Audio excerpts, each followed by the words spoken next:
Assalamualaikum warahmatullahi wabarakatuh dan hai semua, bersama saya Heri dan hari ini saya nak kongsi dengan anda semua simple punya program yang kita boleh buat dalam masa 5 minit ni. Kita akan cuba buat untuk online video call. Okay, so the first thing is tools yang kita akan pakai adalah ataupun library yang kita akan pakai. Okay, kita akan pakai PeerJS. Okay. What is this PeerJS? Okay, so PeerJS ni adalah satu open source punya library yang mana kita boleh just copy and paste dia punya code ni. Okay, saya create satu folder, saya letak dalam saya punya htdocs. Okay, saya letak dalam saya punya htdocs, new, let's say index.php. Yep. Okay, so kenapa saya letak dalam file PHP? Actually boleh je pakai HTML pun tak ada masalah. Cuma saya lebih prefer PHP sebab mungkin untuk masa datang kita boleh upgrade dia lagi. Okay. Okay, so macam biasa doc type dulu. Doc type HTML. Then HTML.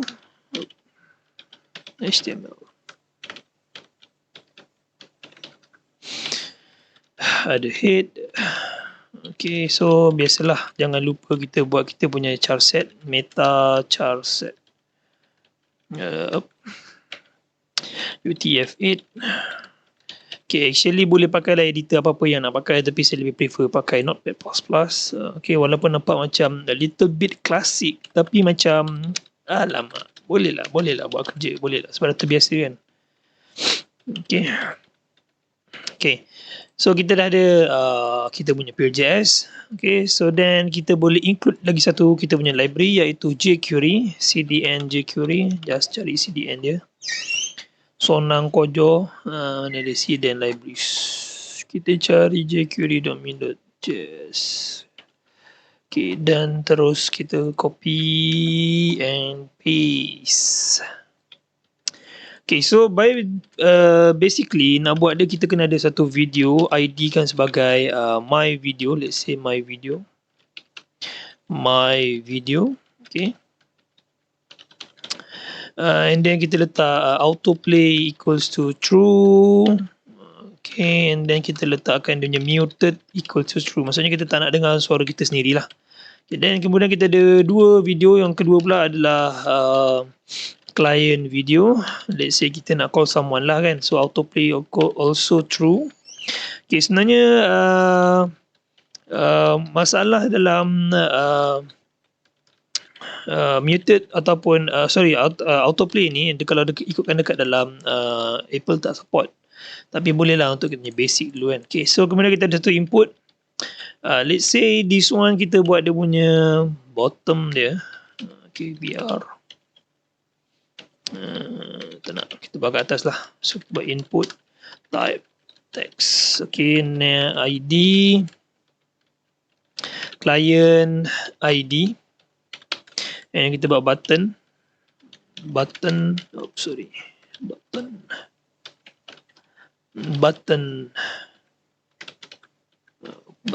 call. Okay, so ID dia adalah call now. Okay, so kita dah ada dua. So yang ni saya letak HR je, simple HR. Okay, so di samping itu kita juga nak tunjuk kita punya ID kan. So my ID, kita letak span. Dan sini kita letak ID, my ID. So letak BR lah. Okay, so sini client ID untuk call lah ni kan. Okay, so dia dah ada duduk sebelah tu. Okay lah, ni letak dua BR supaya dia nampak ke bawah lagi sikit. Okay, so kita dah ada dua video. Sekarang apa kita nak kena buat? Kita kena pakai navigator punya. Kita kena buat navigator punya untuk kita punya ni lah, kamera. So navigator dot media devices dot get user media. Okay, and then this one kita boleh masukkan kita punya constraint. Kalau dia rasa nak letak dia punya apa tu size ke apa audio frame rate, lepas tu audio dia punya bitrate, terpulang lah. Okay, semua setting dia boleh tengok dekat dalam dia punya documentation dekat Mozilla. Okay, so yang ni default je biasa punya, so saya pakai terus .den lah. Malas lah kita nak buat dia punya await lah dan sebagainya kan. Okay, so this one biasanya kita akan buat local stream. Disebabkan yang ni kita tak buat object oriented, so kita akan just buat variable sahaja. So kita boleh buat local stream, okay, sama dengan stream. Okay, kemudian kita boleh panggil kita punya ID video my-video. Okay, and then kita terus prop, okay, and then kita letak src object, and then kita passkan kita punya local stream. Okay, so local stream tu adalah kita punya video. Okay, so kena ingat benda tu. Okay, so kemudian kita kena handle pula on click button tu. Okay, call now tu. Okay, so kita panggil, okay, hashtag call dash now. Okay, and then dot on click, and then function. So kita kena buat dia punya client ID dulu. Okay, so hashtag client ID dot value. Okay, so buat if client ID is not empty. Okay, alamak, tak automatic pula. Maklumlah baru install je Notepad++ ni kan. Sepatutnya kita boleh setting dia supaya dia boleh automatic closekan kita punya tu lah. Cannot be empty. Okay, so kita akan delete dia lah. Okay, kemudian jangan lupa juga kita kena buat peer. So variable peer sama dengan null dulu. Okay, so bila dia dah start, kita boleh buat function satu bawah ni, function start peer. Okay, so kemudian peer equal to new peer. Okay, so ID kita tak ada. Kemudian peer.on open, maksudnya dia open lah tu. Okay, open, so function. Okay, kita panggil kita punya ID tadi, my ID.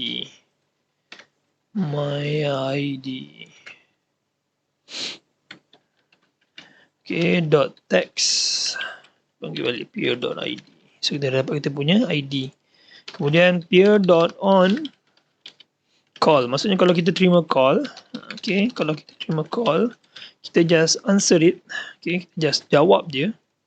So this one dia akan masuk sebagai call, and then call.answer, kita masukkan itu punya local stream. Okay, so the call.on stream, maksudnya call tu dah masuk lah kan, function. Okay, so yang sini saya letak R stream, maksudnya masuk remote stream. Okay, so remote stream saya akan masukkan dalam saya punya mana dia saya punya client video. Actually PeerJS ni kira benda yang senang lah kot, kan, benda yang straightforward. So kita terima call, and then kita jawab call, and then kita dapat dia punya stream. Dan so kita assign stream tu dalam kita punya video. Dah tu je lah kan. Okay, so kalau dia ada error, peer.on error, okay, so then kita function just kita bagi tahu je lah error dia apa. Cuma sometimes kalau kita refresh pun error ni dia akan fire up sebab kita refresh page kan. So kita macam saya selalu pakai, saya akan buat set time out lah. Maksudnya kalau page tu dia error, maksudnya error tu berada dekat sini sampai lebih kurang 3 saat. 3 saat mungkin refresh tak sampai 3 saat kan. So baru kita console log kan, console.log untuk tahu dia punya masalah apa lah. Okay, so start peer, bila kita dah ada kita punya video, so kita dah boleh masukkan kita dalam kita punya start peer. Okay, so selalunya button ni call now ni dia mestilah ada peer dulu. So kita buat if peer is not null. Okay, Baru dah dia run. Else kita kena alert dulu. Okay, alert. Kita cakap kat dia, your peer is not connected yet. Okay. So bila dia dah connect, baru kita boleh buat variable call sama dengan peer.call. Kita masukkan dia punya client ID ni bersama kita punya stream, local stream. Okay. So call.on stream. Ni dah sama macam bawah balik lah. Call on stream. Kita boleh copy je, ambil yang bawah ni. Mana dia? Okay, ambil kat sini. So kita, bila kita call, dia tak ada answer lah. Sebab yang answer akan orang sana yang akan answer. So kita tak perlu answer. Kita cuma just call dia and then kita waiting for the stream. Kalau ada stream, baru kita masuk dalam client video. Kalau tak ada, tak payahlah. Okay. So basically habis kat sini. Cuma dia actually ada setting lain dekat kita punya peer mana new peer ni. This one kita boleh masukkan kod macam ni lah. Okay, so actually peer ID ni kalau kita empty kan, dia akan auto generate. Okay, kemudian kalau kita ada server PeerJS, okay, kita boleh masukkan kita punya information lah. PeerJS macam mana nak install dekat dia, semua boleh tengok dekat documentation.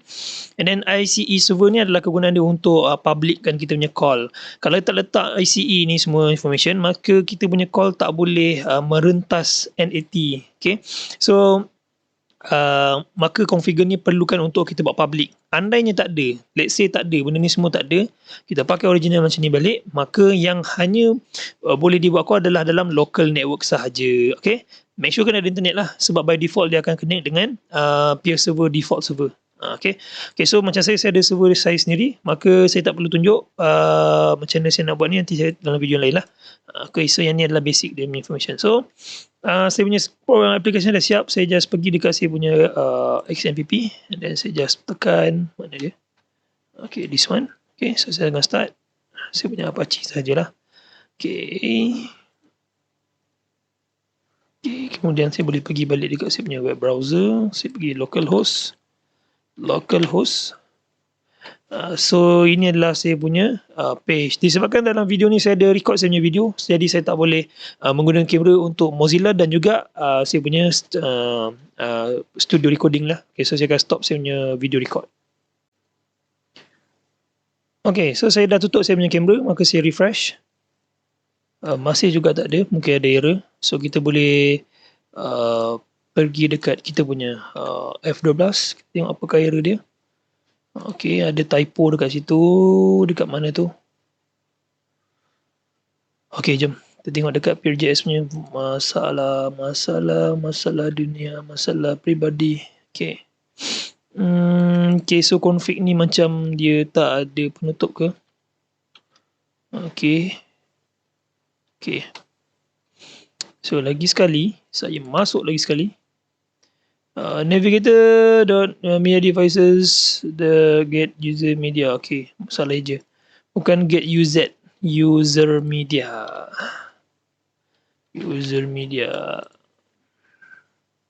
Okay, so saya ada pop up untuk saya punya microphone. Saya tekan OK, allow.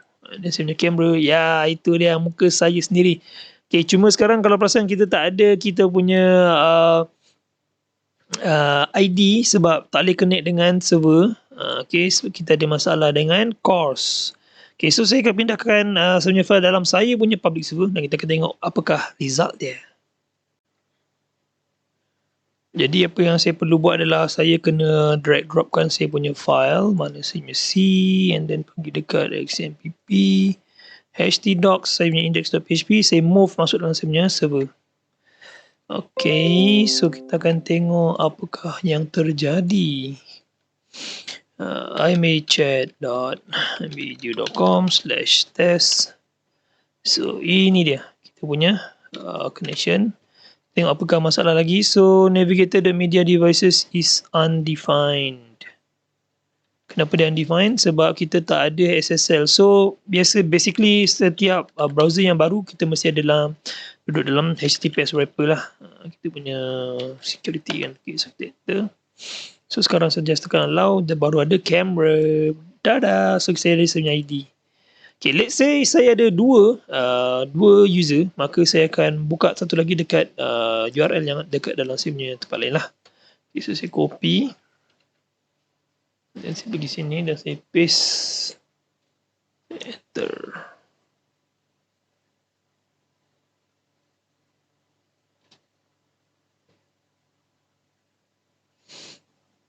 Okay, so saya ada 2 ID.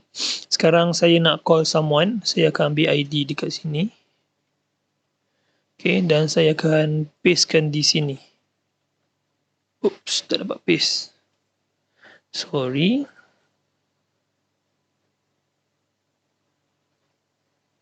Masih juga tak dapat paste.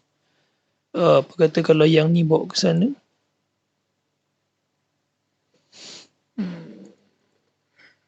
Paste. Okay, yang ni boleh. Okay, so saya akan call orang di sana. Mari kita lihat siapa yang kena. Hey, dapat pun. Itu dia. So sekarang kita boleh tengok ada 2 komputer depan saya. So satu komputer yang sebelah kiri dan satu komputer dekat depan saya. So yang tadi saya buat dekat saya punya server adalah komputer yang kiri. Dan saya copy link masuk pada komputer yang belah kanan. Dan kedua-duanya connect pada wifi yang berbeza. Dan kita connect pada satu server daripada server yang saya buat contoh tadi lah. Okay. So credential server tadi tu mesti kena develop sendiri. Okay. Server yang public ni, credential yang saya pakai ni adalah hanya untuk sementara sahaja, untuk test sahaja. Okay. Dan password ni pun hanya untuk test sahaja. Jadi apa-apa pun, jumpa video seterusnya saya akan tunjuk macam mana pula nak install server PeerJS dan juga Cotton. Okay. So bye. Assalamualaikum. Thanks for watching.